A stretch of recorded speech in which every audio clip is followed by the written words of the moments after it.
اس عمیق علمی جائزے کی دوسری نشست میں تمام ناظرین کو خوش آمدید۔ پچھلی نشست میں ہم نے جس تاریخی اور فکری پس منظر پر بات کی تھی، میرا خیال ہے اس نے ایک بنیاد فراہم کر دی ہے۔ جی بالکل۔ یعنی ہم نے یہ دیکھا تھا کہ اسلامی فکر کی اس فلسفیانہ تشکیل نو کی ضرورت آخر کیوں پیش آئی۔ 20ویں صدی کے جو چیلنجز تھے، خاص طور پر نو آبادیاتی اور سائنسی، انہوں نے ایک نئے بیانیے کا تقاضا کیا۔ اور پرانے کلامی دلائل جدید ذہن کو مطمئن نہیں کر پا رہے تھے۔ بالکل صحیح۔ تو اسی تاریخی تناظر کو ذہن میں رکھتے ہوئے آج ہم اس فکری منصوبے کی بنیادی اینٹ کی طرف بڑھ رہے ہیں۔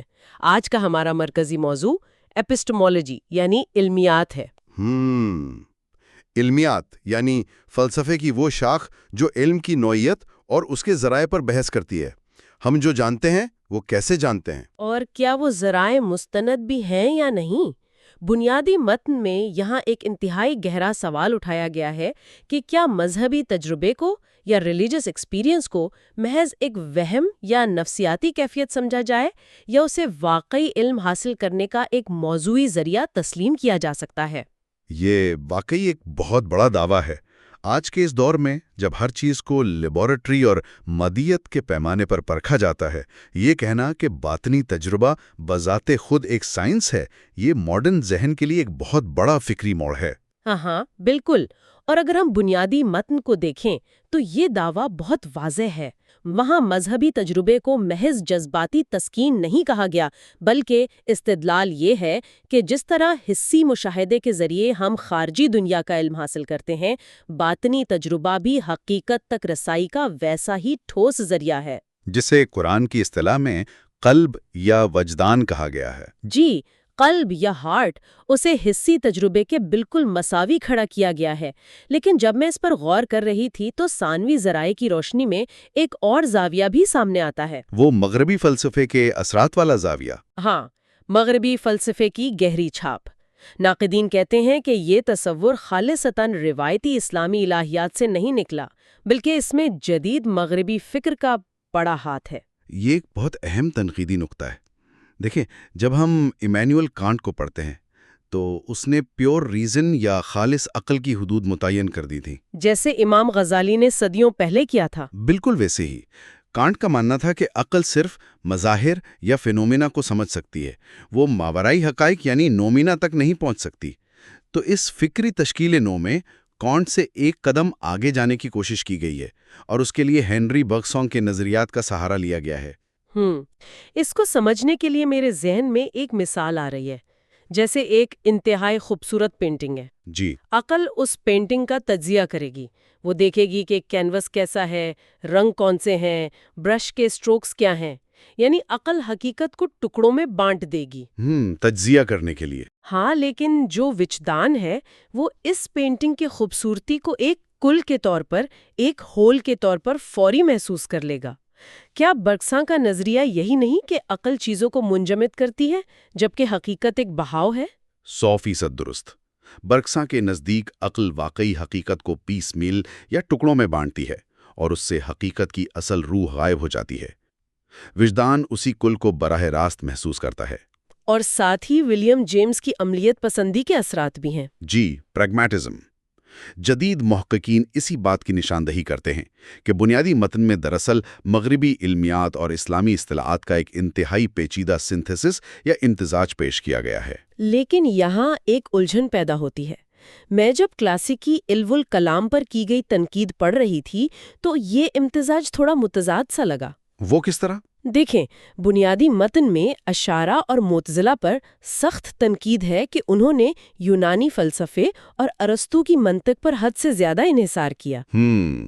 کہا گیا ہے کہ یونانی فلسفہ جامد تھا، جبکہ قرآن کی روح اینٹی کلاسیکل ہے۔ قرآن تغیر اور حسی مشاہدے پر زور دیتا ہے۔ تو یہ تضاد نہیں کہ ایک طرف یونانی فلسفے کو مسترد کیا جا رہا ہے اور دوسری طرف الہامی سچائی کو ثابت کرنے کے لیے کانٹ اور برگساں کی بیساکھیاں استعمال ہو رہی ہیں۔ یہ وہ مقام ہے جہاں ثانوی ذرائع ایک بہت واضح کنسیپچل ٹینشن یا علمی تعارض کی نشاندہی کرتے ہیں۔ کلاسک علماء کا دفاع یہ ہے کہ اشاعرہ یونانی فلسفے کے غلام نہیں تھے، وہ تو بس اس دور کے ہتھیار استعمال کر کے اپنے نظریات کا دفاع کر رہے تھے۔ بالکل اسی زبان میں بات کر رہے تھے جو اس وقت رائج تھی، جیسے آج ہم سائنس کی زبان میں بات کرتے ہیں۔ درست، تو ناقدین کہتے ہیں کہ یہ کلاسیکی الہیات سے ایک انحراف ہے، اور اس میں خطرہ یہ ہے کہ اگر کل کو برکساں یا ولیم جیمز کا فلسفہ متروک ہو گیا تو کیا اس پر کھڑی الہیات کی عمارت بھی نہیں گر جائے گی؟ یہ ایک انتہائی سنجیدہ خطرہ ہے جسے نظر انداز نہیں کیا جا سکتا۔ اب اگر ہم سائنس اور مذہب کے تعلق کی طرف آئیں تو بنیادی متن میں انہیں حریف نہیں سمجھا گیا۔ سائنس کائنات کا جزوی مطالعہ کرتی ہے جبکہ مذہبی وجدان حقیقت کو بحیثیت کل دیکھتا ہے۔ دونوں کا ہدف ایک ہی ہے۔ اور اسی بنیاد پر مذہبی تجربے کا ایک بہت مضبوط دفاع کیا گیا ہے جسے ثانوی ذرائع میں روٹس ورسز فروٹس یعنی اسباب بمقابلہ نتائج کی بحث کہا جاتا ہے۔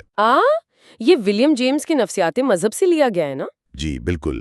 دیکھیں، جدید سائنس اکثر اعتراض کرتی ہے کہ صوفیانہ تجربہ محض اعصاب کی خرابی یا نفسیاتی دباؤ ہے، لیکن استدلال یہ ہے کہ کسی تجربے کے نفسیاتی اسباب یعنی روٹس اس کی قدر کم نہیں کرتے۔ فیصلہ اس بات پر ہونا چاہیے کہ اس کے نتائج یا فروٹس کیا ہیں۔ یعنی کیا اس نے انسانی کردار کو بہتر کیا؟ بالکل۔ اگر ایک شاہکار نظم لکھنے والا شاعر بیمار ہے تو بیماری نظم کی قدر کم نہیں کرتی۔ اسی طرح اگر مذہبی تجربے نے معاشرے میں مثبت انقلاب برپا کیا ہے تو اسے محض نفسیاتی بنیادوں پر رد نہیں کیا جا سکتا۔ یہ ایک طاقتور استدلال ہے، لیکن اگر ہم جدید علمی معیارات کی بات کریں تو کئی نئے خطرات ابھرتے ہیں، خاص طور پر نیورو بایولوجی اور کوگنیٹو سائنس کے حوالے سے۔ یہ آج کی سب سے کڑی تنقید ہے۔ میں جب ثانوی ذرائع دیکھ رہی تھی تو اس میں ڈیفالٹ موڈ نیٹ ورک یا DMN کا ذکر بار بار آتا ہے۔ ناظرین کے لیے اگر آپ اسے عام فہم انداز میں سمجھا سکیں کہ یہ DMN آخر ہے کیا؟ ضرور، یہ بحث کا سب سے سنجیدہ مرحلہ ہے۔ ڈیفالٹ موڈ نیٹ ورک دراصل ہمارے دماغ میں نیورونز کا ایک ایسا جال ہے جو تب ایکٹیو ہوتا ہے جب ہم کوئی خاص کام نہیں کر رہے ہوتے۔ یعنی جب ہم بس سوچ رہے ہوتے ہیں؟ جی، جب انسان خود کلامی کر رہا ہو، ماضی یا مستقبل کا سوچ رہا ہو، مختصراً یہ کہ جب انسان اپنی انا یا اپنی ذات کا تصور قائم کرتا ہے تو یہ نیٹ ورک کام کرتا ہے۔ نیورو سائنسدانوں نے MRI اسکینز میں دیکھا ہے کہ جب کوئی صوفی گہری وجدانی کیفیت میں ہوتا ہے تو اس نیٹ ورک کی سرگرمی انتہائی کم ہو جاتی ہے۔ تو اس سے انا کا احساس مٹ جاتا ہے؟ بالکل، انسان کو لگتا ہے وہ کائنات کے ساتھ ایک ہو گیا ہے۔ جدید سائنس کہتی ہے کہ جسے صوفی ماورائی حقیقت سے رابطہ سمجھ رہا ہے وہ دراصل محض دماغ کے ایک حصے کی ایکٹیویٹی کم ہونے کا نتیجہ ہے۔ یہ تو ایک بہت بڑا چیلنج ہے، اور اسی سے جڑی ڈیول پروسیس تھیوری بھی ہے۔ جی، ڈینیل کہنمین کا نظریہ۔ ہاں، وہ بتاتے ہیں کہ ہماری سوچ کے دو نظام ہیں۔ سسٹم 1 جو بہت تیز، غیر شعوری اور وجدانی ہے، اور سسٹم 2 جو سست اور عقلی ہے۔ نفسیات اسے ارتقائی عمل کا حصہ مانتی ہے تاکہ انسان خطرے میں فوری فیصلے کر سکے۔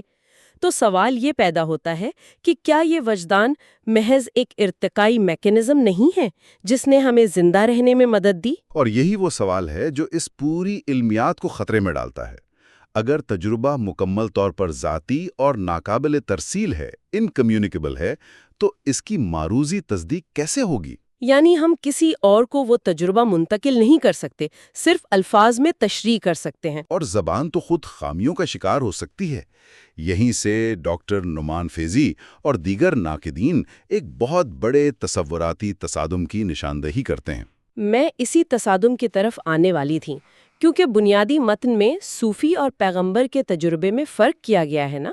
جی، کہا گیا ہے کہ صوفی کا تجربہ اس کی ذات تک محدود رہتا ہے، لیکن پیغمبر کا تجربہ تاریخ میں طوفان بن کر آتا ہے اور معاشرے کو بدل دیتا ہے۔ کیا یہ دلیل اس تصادم کو حل نہیں کرتی؟ علمیاتی سطح پر دیکھا جائے تو یہ سب سے سنگین مسئلہ ہے۔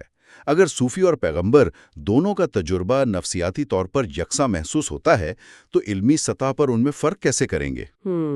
یہ کہنا کہ پیغمبر کا تجربہ معاشرے کو بدلتا ہے، یہ تو ایک سماجیاتی یا سوشولوجیکل دلیل ہوئی، یہ ایپسٹمولوجیکل دلیل نہیں ہے۔ کیونکہ تبدیلی تو مارکسزم جیسے سیکولر نظریات نے بھی پیدا کی ہے، تو محض سماجی تبدیلی حتمی سچائی کی دلیل نہیں بن سکتی۔ بالکل نہیں، اور اسی کو نعمان فیضی تمثیلی اور عملی علمیات کے درمیان تصادم کہتے ہیں۔ ایک طرف دعویٰ ہے کہ وہی ایک کائناتی حقیقت ہے، اور دوسری طرف اسے پرکھنے کے لیے ولیم جیمز کے معیارات استعمال ہو رہے ہیں، جو سچائی کو محض افادیت تک محدود کر دیتے ہیں۔ یہ واقعی ایک فکری بھنور ہے۔ تو اگر اس ساری بحث کو سمیٹا جائے تو غیر جانبداری سے یہ ماننا پڑتا ہے کہ اس فکری کاوش کا مقصد وجدان کو توہم پرستی سے نکال کر فلسفیانہ وقار دینا تھا، اور اس میں کافی حد تک کامیابی بھی ہوئی۔ جی، یہ ثابت کرنے کی زبردست کوشش کی گئی کہ مذہب انسانی شعور کی ایک حقیقی جہت ہے۔ لیکن ایک محققانہ نگاہ سے دیکھیں تو انسانی نفسیات، ارتقائی حیاتیات اور الہامی حقیقت کے درمیان کا جو حتمی فرق ہے وہ ایک کھلے سوال کے طور پر موجود ہے۔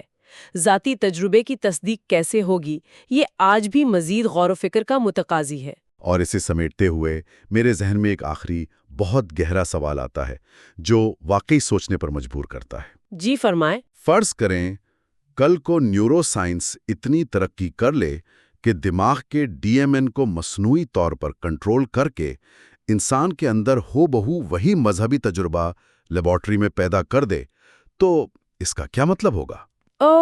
یہ تو بہت ہی گہرا سوال ہے۔ کیا اس سے خدا کا وجود غیر متعلق ہو جائے گا، یا اس کا مطلب یہ ہوگا کہ انسان نے اس بایولوجیکل انٹینا کو پوری طرح دریافت کر لیا ہے جس سے ماورائی حقیقت ہم سے کلام کرتی ہے؟ یہ واقعی ایک انتہائی فکر انگیز مقام ہے جہاں ہم آج کی گفتگو کو روک سکتے ہیں۔ ناظرین کے لیے علم اور جستجو کا یہ سفر یقیناً محرک ثابت ہو رہا ہوگا۔ اگلی نشست میں ہم مابعد الطبیعات یا میٹا فزکس کی طرف رخ کریں گے۔ جی، جہاں خدا کو آخری خودی یا الٹیمیٹ ایگو قرار دینے اور وقت کے انتہائی جدید تصورات پر بات ہوگی۔ اور یہ بھی دیکھیں گے کہ جدید فزکس ان تصورات کے ساتھ کہاں تک ہم آہنگ ہے۔